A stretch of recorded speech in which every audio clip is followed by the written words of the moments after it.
নিষিদ্ধ এই জঙ্গি সংগঠনের নেতা এবং সদস্যরা বিশ্বাস করে গাজওয়াতুল হিন্দ নামক একটা ধর্মযুদ্ধ হবে। আমাদের কাছে স্পেশাল ব্রাঞ্চ এবং তত্ত্ব ছিল এবং আমরা এই তত্ত্ব নিয়ে ডিবির সহযোগিতায় আমরা কল্যাণপুর এবং গাবতলীর ধারাবাহিক অভিযান চালিয়ে নিষিদ্ধ জঙ্গি সংগঠন হিন্দাল সার্কিয়া দলের বৃহত্তর ফরিদপুর অঞ্চলের সমন্বয়ক সহ বান্দরবনের কুকিচিনের সন্ত্রাসীদের কাছে প্রশিক্ষণপ্রাপ্ত 3 সদস্যকে আমরা গ্রেপ্তার করি। তো আসলে এই যে নিষিদ্ধ এই জঙ্গি সংগঠনের নেতা এবং সদস্যরা বিশ্বাস করে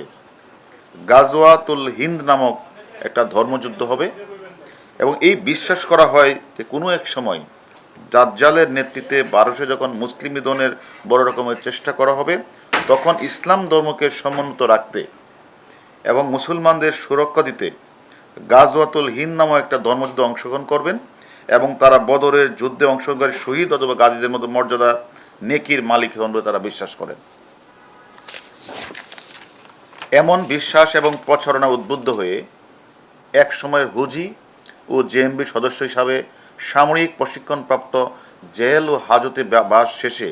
মুক্তিপ্রাপ্ত নিষিদ্ধ সংগঠনের বেশ কিছু নেতাকর্মী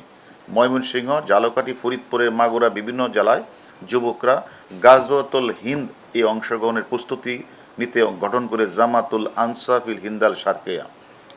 এবং বাংলাদেশের পুলিশ সফলভাবে জঙ্গি রাস্তানা ধ্বংস জঙ্গি তৎপরতা নিজেদের সফলভাবে দমন করতে পারায় এই জঙ্গি সংগঠন সমতল এড়িয়ে তারা এখন পার্বত্য জেলাগুলোতে প্রশিক্ষণের সুযোগ খুঁজছিল এবং খুঁজতেছিল। আমরা এই ধারাবাহিকতায় পার্বত্য বান্দরবন, খাগড়াছড়ি বসবাসকারী যে বন সম্প্রদায়ের কতিপয়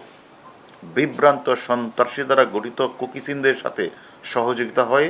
জামাতুল আনসার হিন্দাল সার্কিয়া। এরা প্রচুর অর্থের বিনিময়ে কুকিচিনের সন্ত্রাসীরা হিন্দাল সার্কিয়াদের সদস্যকে কীভাবে বৈরী পরিবেশে সার্ভাইভাল করতে হয়, আনআর্ম কমব্যাট, এসএল রাইফেল পরিচালনা, এক্সপ্লোসিভ ডিভাইস তৈরির ব্যবহার, সিওবিতে অংশগ্রহণ ইত্যাদি সে তারা প্রশিক্ষণ দেয় টাকার বিনিময়ে। বাংলাদেশের পার্বত্য জেলাগুলোতে কিছু বিচ্ছিন্নতাবাদী ও সন্ত্রাসী গোষ্ঠীর সাথে মিলে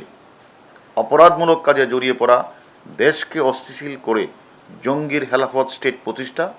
পার্শ্ববর্তী দেশগুলোকে নিষিদ্ধ সংগঠনের সাথে যোগাযোগ বজায় রাখা এবং নিজ দেশ এবং পার্শ্ববর্তী দেশের বিরুদ্ধে ধর্মযুদ্ধে জড়িয়ে শহীদ বা গাজী হওয়ার নেকি অর্জন করে রসদ সামগ্রী কর্মী সংগ্রহ তৎপর ছিল গ্রেপ্তারকৃতরা এবং তাদেরকে আমরা 4 দিনের পুলিশ রিমান্ডে এনে আরও জিজ্ঞাসাবাদ আমরা করব।